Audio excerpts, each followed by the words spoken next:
አዲስ ገሰሰ ማን ነው? ጊዜው 1946 ዓመተ ምህረት ነው። ቦታው የወንዝሽ መስፋፋት፣ የደንሽ ውበቱ፣ ኢሊባቡር መቱ እየተባለ የተቀነቀነላት ጎሬ ከተማ ነው የተወለደው።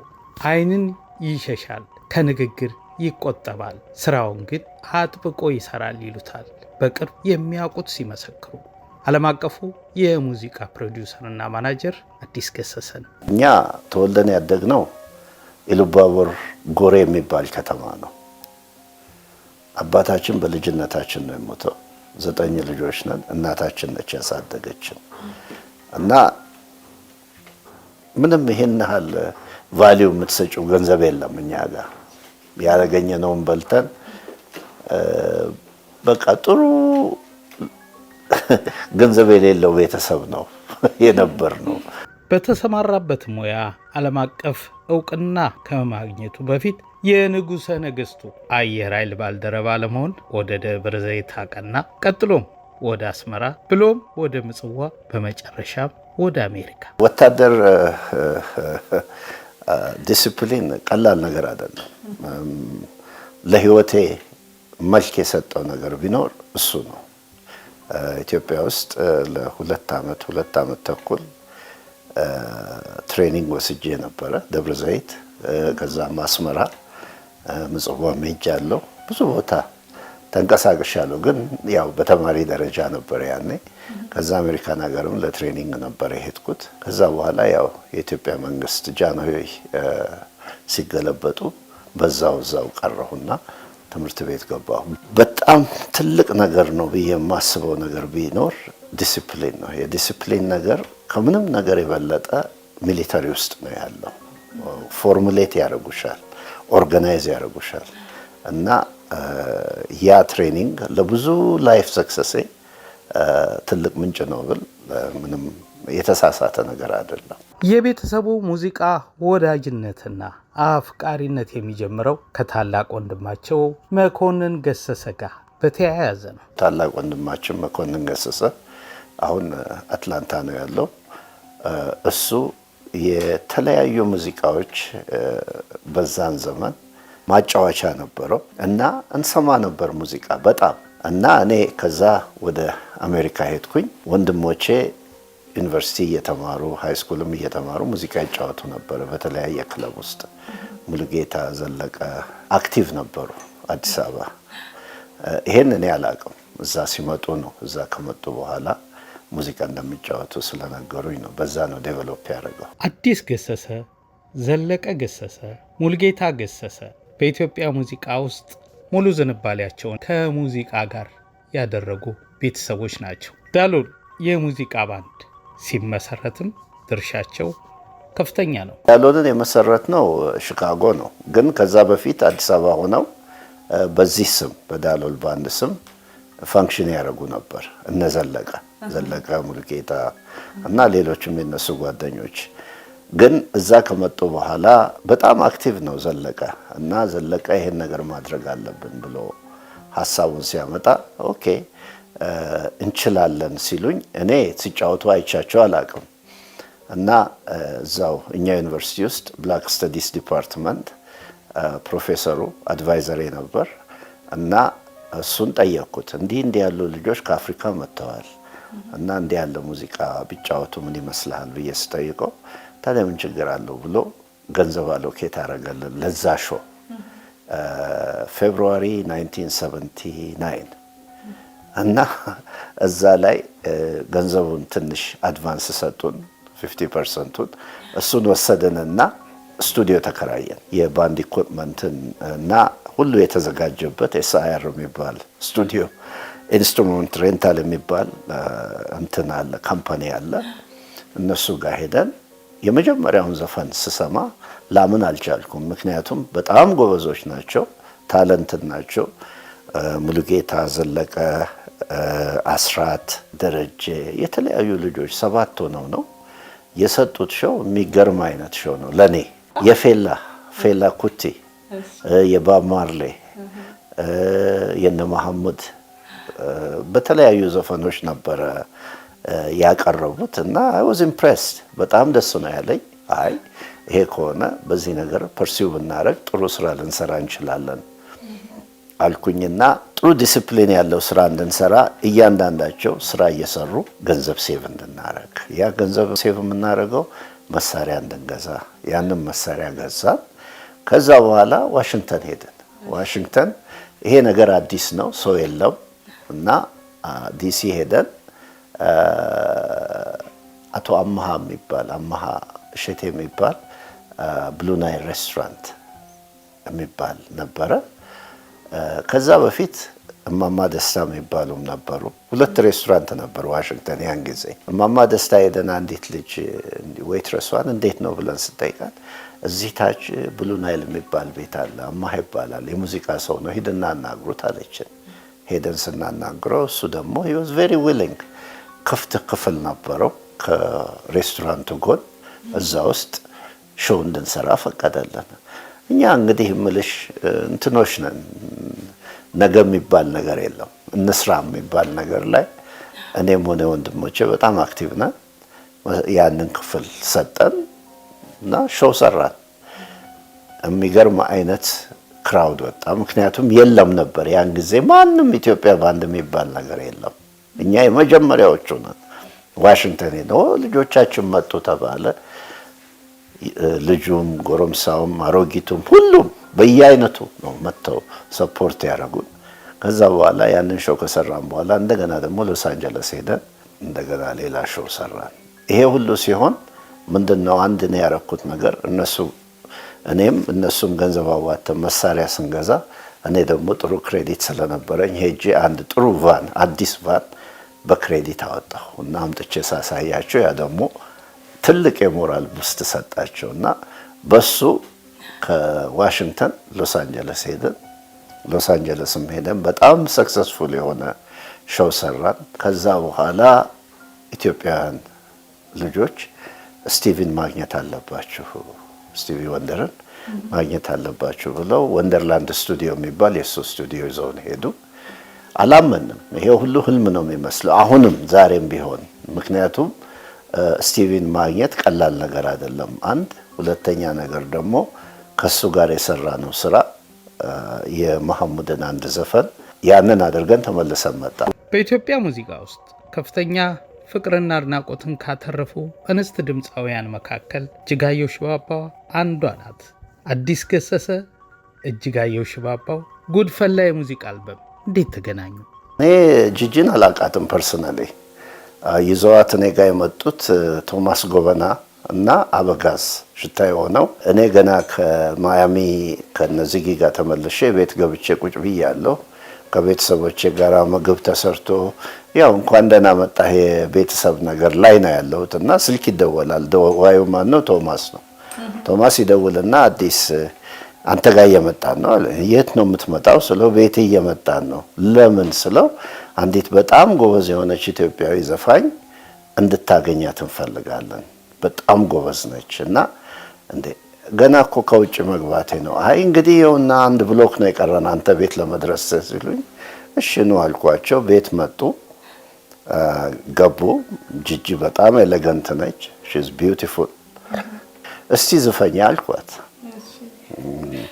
በደንብ ዘፈነች እና አይ ሴድ ኦኬ ዜር ኢዝ ሰምቲንግ ሂር፣ አንድ ነገር መሰራት ይችላል በዚህ ነገር ብዬ ድምጿ በጣም ጥሩ መሆኑን ሳይ ኢሚዲየትሊ ኔትወርክ አለኝ አሜሪካን ሀገር በጣም ትልልቅ ሙዚቃ ጃይንቶች ብዙ ሰክሰስፉል ያረጉ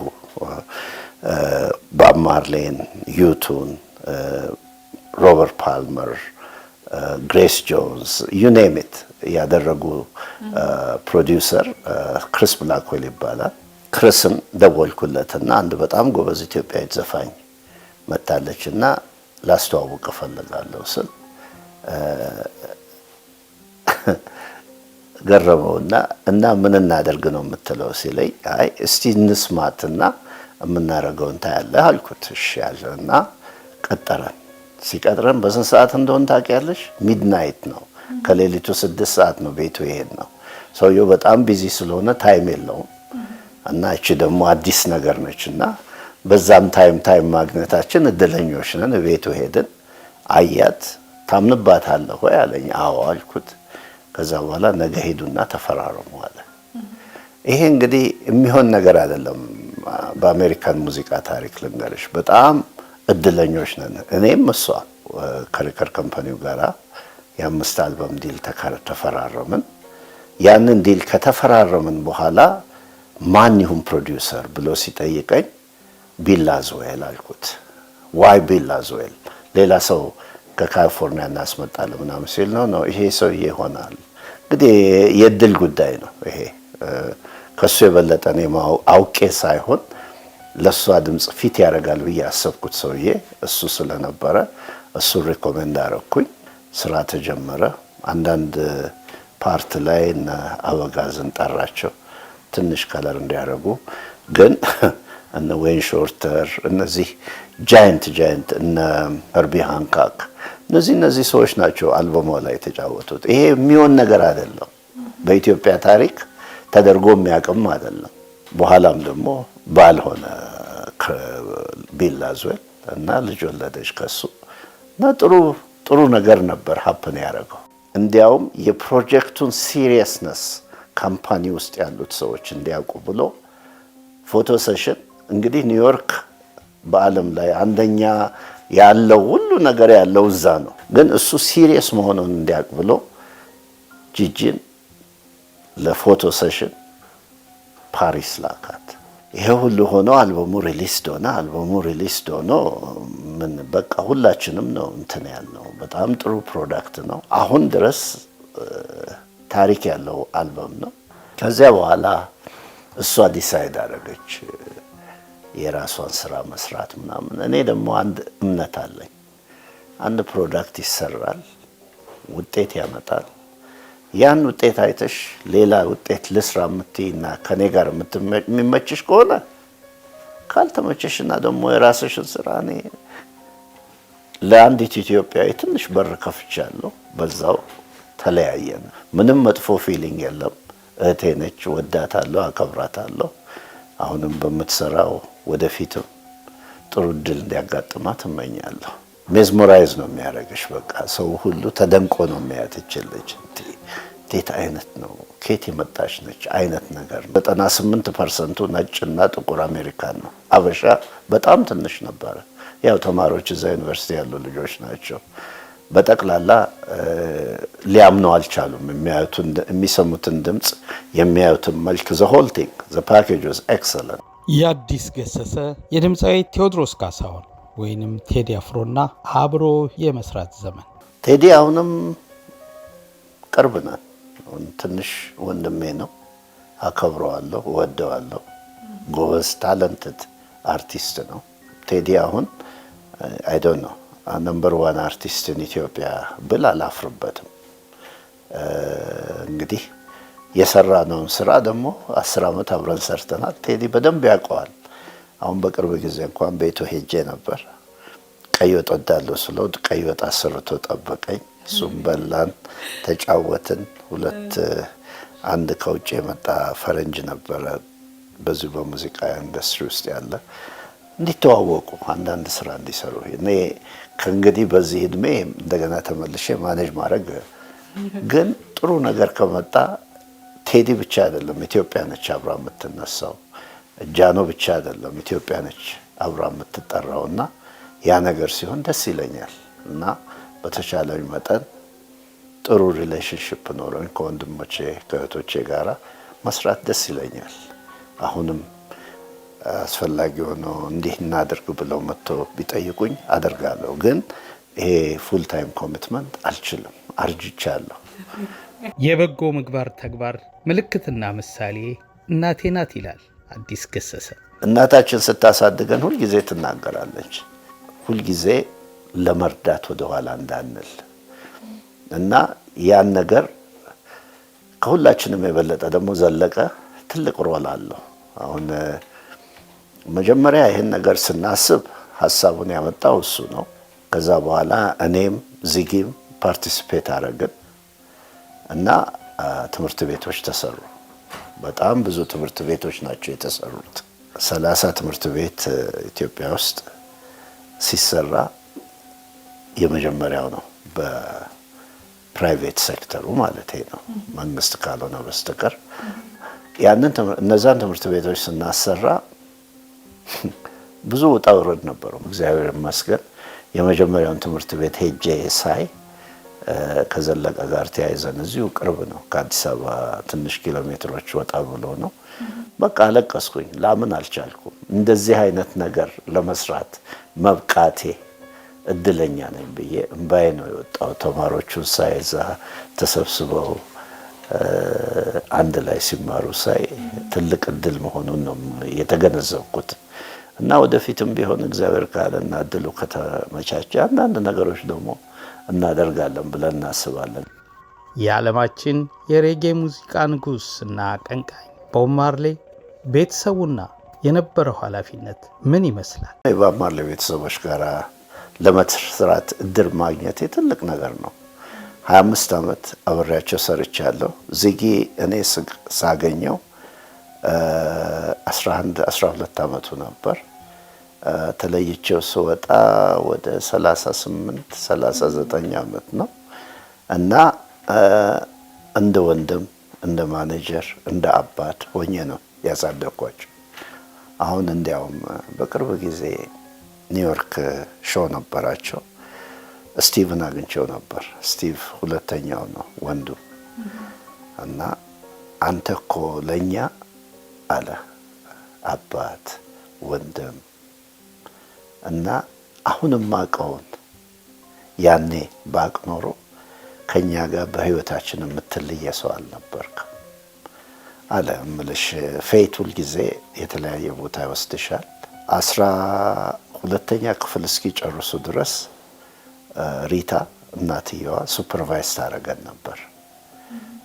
አለቀቀች ነው የእናት ነገር እንደምታውቂው ነው። እና ልክ ሃይ ስኩል እንደጨረሱ ፍሪ ወጣን። በቃ ፍሪደም ተሰጠን እና የአልበም ሰራን። ዳሎልን ያኔ ነው ከነሱ ጋር አንድ ላይ ያጣመርኩት። እዛም ላይ ዘለቀ ትልቅ ኤፈርት አለው።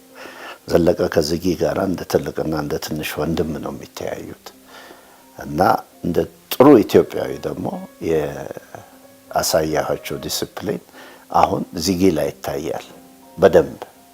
የኢትዮጵያዊ ባህሪ አንዳንድ ነገር ሳታቂው ትራንስፖዝ የሚያደርግ ነገር አለ እና ያ ነገር እነሱ ላይ ሁሉም ላይ ተቀርጿል እና እንደ አባት እንደ ወንድም ነው የሚያዩኝ። የሰራሁት ስራ ሁሉ ንጹህ የሆነ ክሊን የሆነ ሪስፔክትፉል የሆነ ስራ ነው የሰራሁት። ምን ልበልሽ፣ በህይወቴ ደስተኛ ሆኜ የኖርኩበት ጊዜ ቢኖር ከነሱ ጋር ያጠፋሁት ጊዜ ነው። አዲስ ገሰሰ ከ35 ዓመት በላይ በዘለቀው ትዳሩ ስላፈራቸው 2 ልጆቹና ስለ ውድ ባለቤቱ እንዲህ ይላል። በጣም የምወዳቸው 2 ልጆች አሉኝ፣ ወንድ ልጅ እና ሴት ልጅ። ወንዱ ዮናታን ይባላል። ሴቷ ልጅ ደግሞ ሀና ትባላለች። ከባለቤቴ ጋር 30 ዓመት አብረን ኖረናል። የተገናኘነው ኒውዮርክ ነው፣ የተጋባነው በርሚውዳ ነው። ያው እንደምታየው እዛ ጋር ፎቶግራፍ አለልሽ። ቤች ዳር ነው የተጋባነው። እህቴ ነች፣ ባለቤቴ ነች፣ እናቴ ነች እና ኤቭሪቲንግ ኢዝ ጉድ አም ቬሪ ሃፒ ዊዝ ማይ ላይፍ። ፕሮዲውሰርና ማናጀር አዲስ ገሰሰ አርብ ጁን 16 2026 በተወለደ በ71 ዓመቱ ከዚህ ዓለም በሞት መለየቱ ታውቋል። ፈጣሪ ለመላው ቤተሰቡ፣ ወዳጅ አድናቂዎቹ መጽናናትን ያድል ዘንድ ምኞታችን ነው። የሟችን ነፍስ ይማር።